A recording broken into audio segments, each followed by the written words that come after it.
Dictator اسرائیل بنے گا. حدیث میں خبریں یہ سارے مسلمان ممالک تمہارے ہاتھ سے نکل جائیں گے مسلمانوں.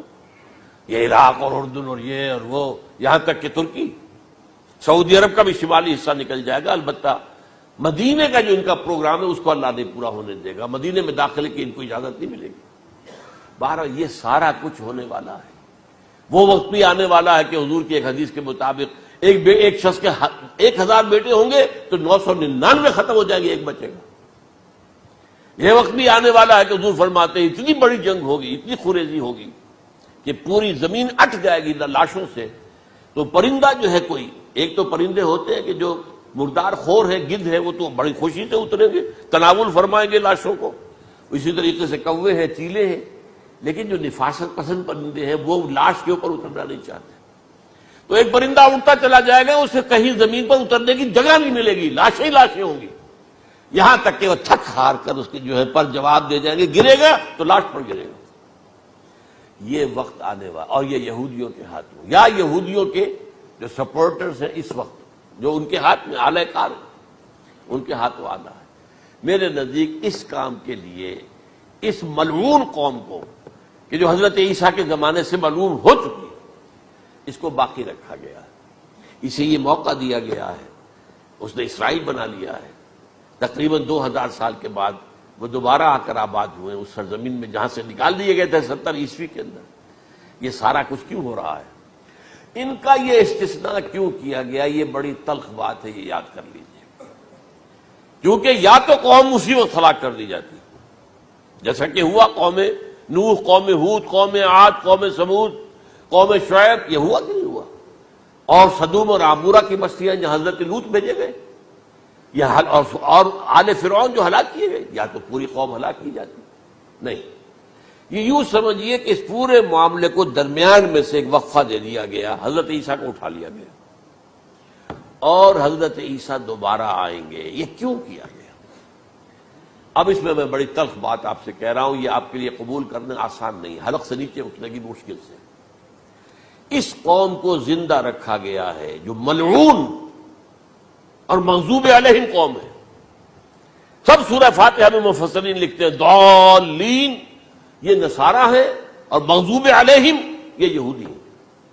اور قرآن کہتا ہے لعن الذین کفروا من اہل الکتاب علی لسان داؤد عیسی ابن مریم، لعنت کی گئی.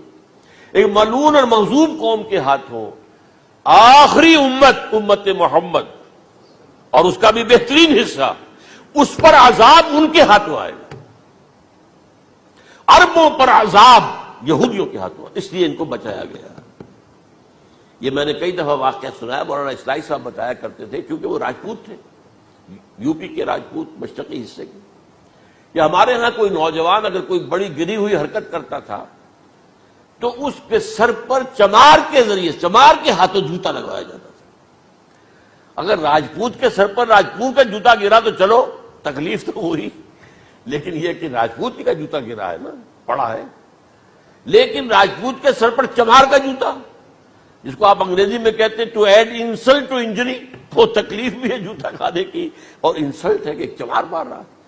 یہ امت سب سے خیر امت ہے، کنتم خیر امت اخرجت للناس. اس کے لیے عذاب بھی بدترین آئے گا. اور کن پر آئے گا؟ اس امت کا جو اصل نیوکلیس ہے عرب، جس کے بارے میں حضور کی حدیث موجود ہے ویل للعرب، عرب کے لیے بہت بڑی ہلاکت. اور آج ہماری نظر میں آ رہا ہے وہ ملعون اور مغضوب علیہم قوم، ان کے سینے کے اندر خنجر کی طرح بھونکی گئی ہے. اور 30 کروڑ کے قریب عرب بے حمیتی، بے غیرتی، بزدلی، کمزوری، ذلت، مسکرت کی مثال بنے ہوئے. کوئی بول سکتا ہے اس اسرائیل کے خلاف؟ کوئی بول سکتا ہے؟ 30-35 لاکھ آدمی ہے اسرائیل کے اندر یہودی، اس سے زیادہ تو امریکہ میں 50 لاکھ کے قریب. کل 1.25 کروڑ آدمی ہے یہ یہودی پوری دنیا کے اندر. لیکن دیکھیے جو چاہتا کرتا ہے. جب چاہا اس نے عراق کے ایٹمک انسٹالیشن کو تباہ کر دیا، اور سعودی عرب کی فضا میں اس کو فیول کیا ہے انہوں نے. دوبارہ ری فیولنگ جو ہوئی ہے ان کے جہازوں کی، وہ سعودی عرب کی فضا میں ہوئی. اللہ تعالیٰ نے یہ کوڑا ان مسلمانوں کے لیے رکھا ہوا ہے کہ جن کے رتبے ہیں سوا، ان کی سوا مشکل ہے. جتنا اونچا مقام اللہ نے دیا عربوں کو، ان میں حضور کو اٹھایا، ان کی زبان میں اپنا آخری کلام نازل کیا، تو ان کی ذمہ داری بھی بہت ہے. جن کے رتبے ہیں سوا، ان کی سوا مشکل ہے.